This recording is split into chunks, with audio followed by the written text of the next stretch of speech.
what are some of the challenges that China faces in terms of developing their talent pool, their leadership pool, their management skills? Well, certainly the pace of growth is such that it's demanding a very substantial increase in the number and caliber of managers in the country. And one of the things that we try and do at CEIBS, we can't produce more than 1,000 or so of those people a year with MBAs and executive MBA degrees.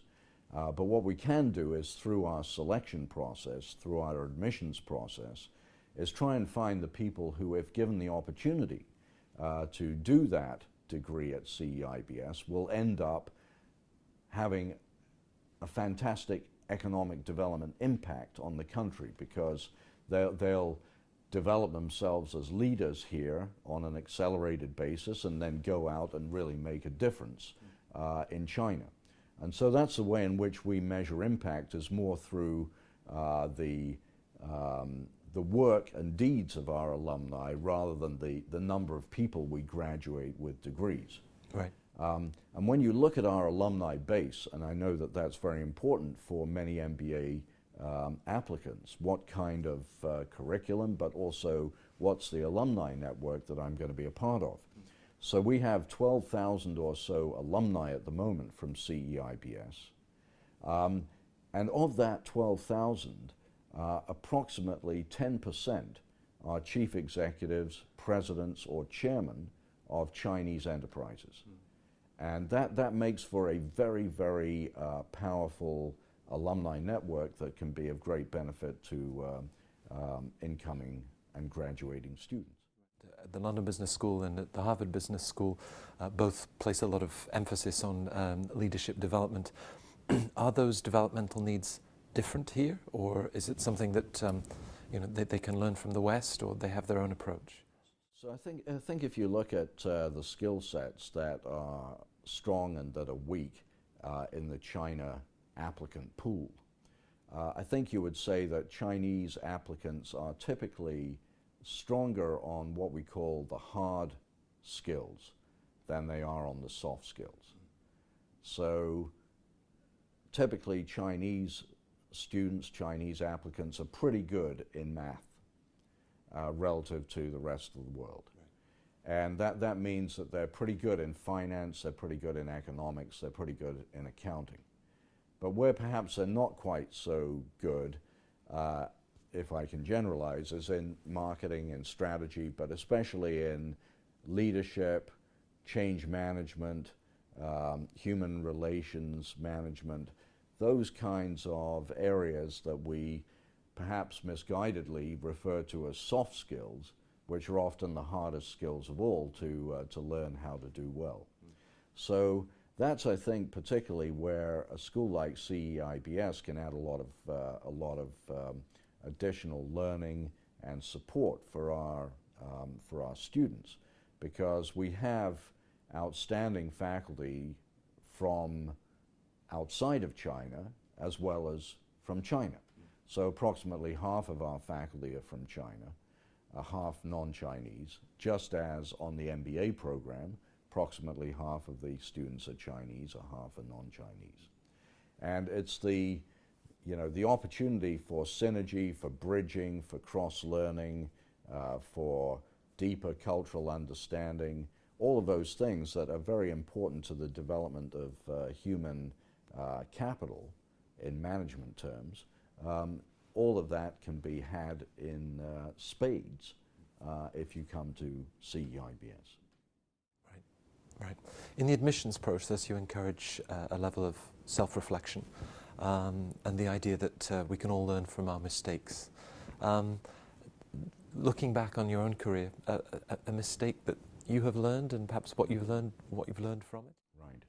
So I'll mention one in general terms, if I may, and that is most of the mistakes I've made, by the way, have been related to people. They've been related not to strategy, but to selecting, managing, retaining, or handling people. So I remember recruiting a particular individual whom I was very eager to recruit at one point in my career from a competitive institution.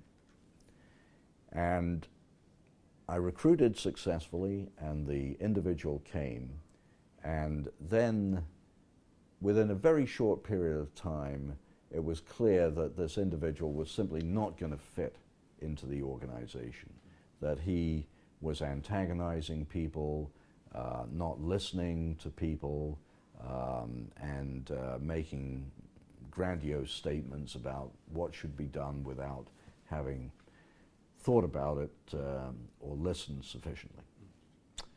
So I then had to make a very tough decision in terms of whether or not to retain that individual.